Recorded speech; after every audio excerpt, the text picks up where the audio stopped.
will be the honor of my life to lead us through it and continue building a better future. So let us fight this fight together. There will be a carbon tax election. I will win the carbon tax election, and whether you like it or not, I will axe the tax. We can't ask these CEOs nicely. We have to force them to stop exploiting people. This is about no.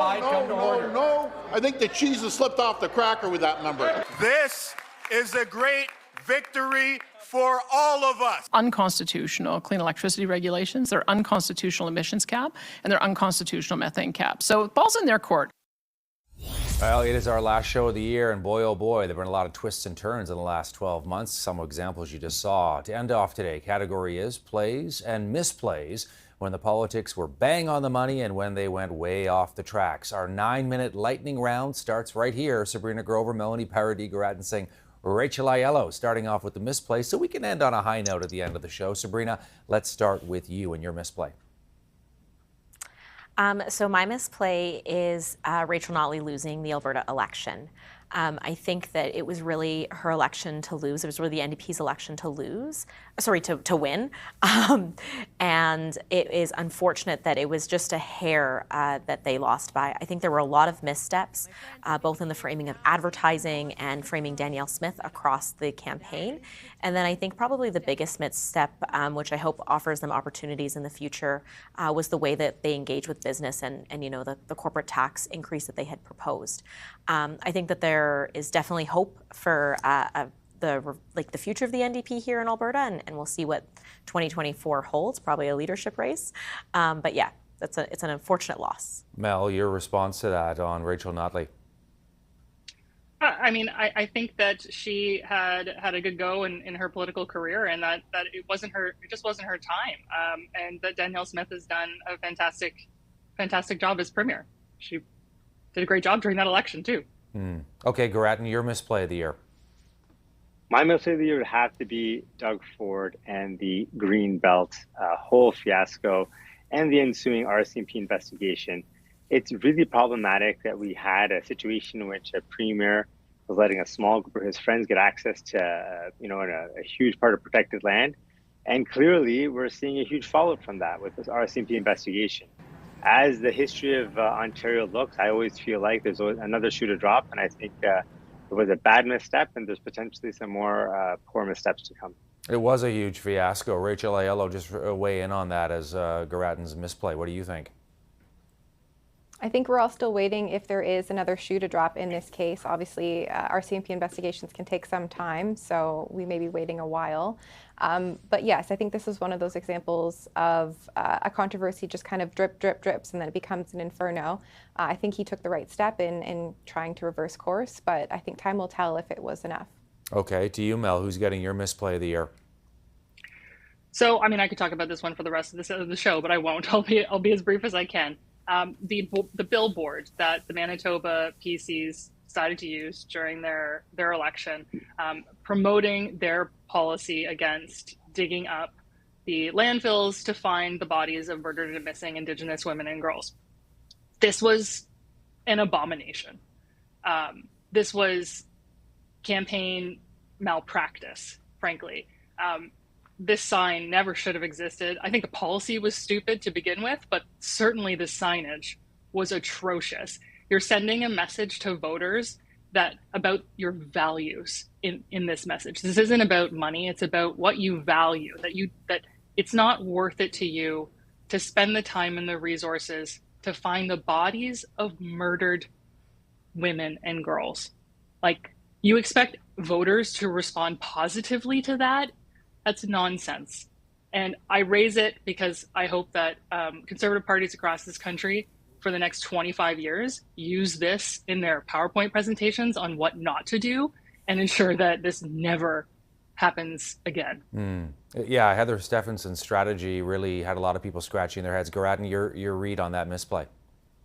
It was a terrible, terrible action that was done. It was something that sent such a poor message, especially to huge segments of the community, and particularly the First Nation and Indigenous communities, not just in Manitoba but across the nation. So yeah, terrible misplay. Rachel, your misplay of the year.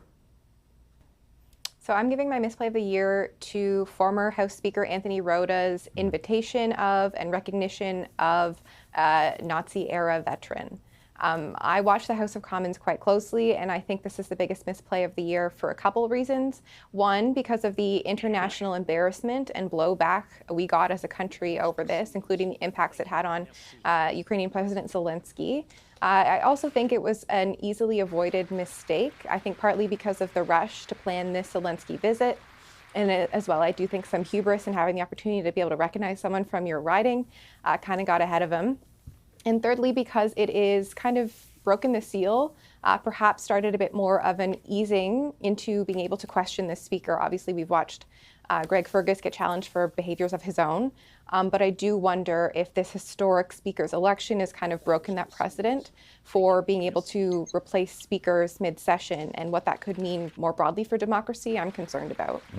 Okay, let's end off the show with our plays and good things that we saw and we liked. Garatin, let's start with you. Your play of the year.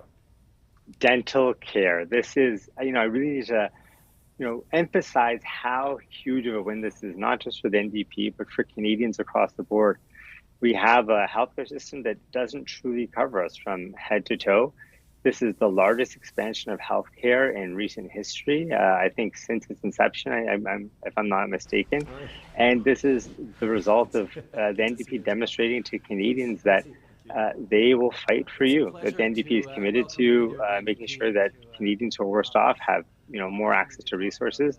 And it's frankly the leadership and commitment of my brother, who I got a lot of love for. And I want to give another congrats to him and his new baby daughter. I'm a proud uncle, and I think it's these past couple of weeks have been very good for the NDP and very good for Today.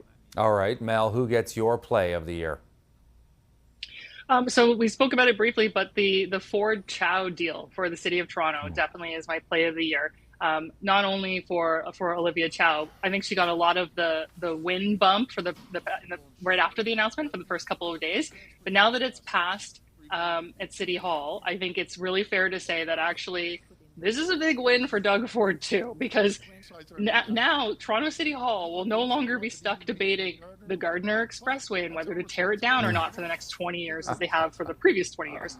They won't be debating the DVP anymore and whether to toll people, and they won't be talking about Ontario Place, because now that's all under the command and control of the Ontario government. So this is actually a huge victory for Ford, and it proves once again that that man can make a deal with absolutely anybody. We should send him out on the world stage to negotiate world peace. Yeah, wily politician, whether you agree with his politics or not. Okay, to you, Rachel Aiello, what do you think? Your play, you watched this all from Ottawa. I'm sure there were a lot of options for you. What did you choose? To be frank, Todd, it actually took me a while to come up with my play of the year. I'm not going to read too much into that, but my pick is going to be the healthcare deals that the federal government negotiated with provinces and territories. It was in February, and I'm picking this for two reasons. One, I think because it is, as we've seen in the last couple of months, tough to get all of these parties together in an agreement, so that is an important move. Should be consequential if this $196 billion over 10 years comes to fruition and is actually changing things. But also in part because Conservative leader Pierre Poilievre came out quite shortly after and said that if he was to become Prime Minister, he would uphold these deals. And I think that was an important move.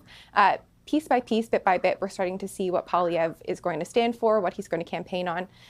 Some questions remain. I'll be watching and asking about those in the new year. But this was one where he made it clear that he's going to uphold this, and I think that was a good call. And Sabrina, your play of the year. Well, I just want to do a shout out for the play of the week, which was Darren Fisher's Christmas poem, holding up Roger Cusner's tradition in the House this week. But my real play of the year, which I think is a little bit underrated, was the Biden visit. I think thinking back to March, it's hard. A lot has happened, but I think that it was a really, really well executed, almost zero flaws visit with the President of the United States. I think that there was some really important things negotiated out of that visit, including the Safe Third Country Agreement and the closure of Roxham Road.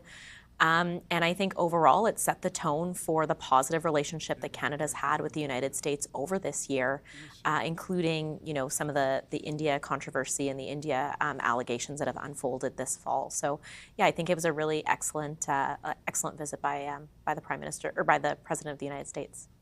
Well, you all get an A+ from me and from the team here at Power Play. Thanks so much for being on our Friday panel. And it's great to see all of you. Have a happy holidays ahead.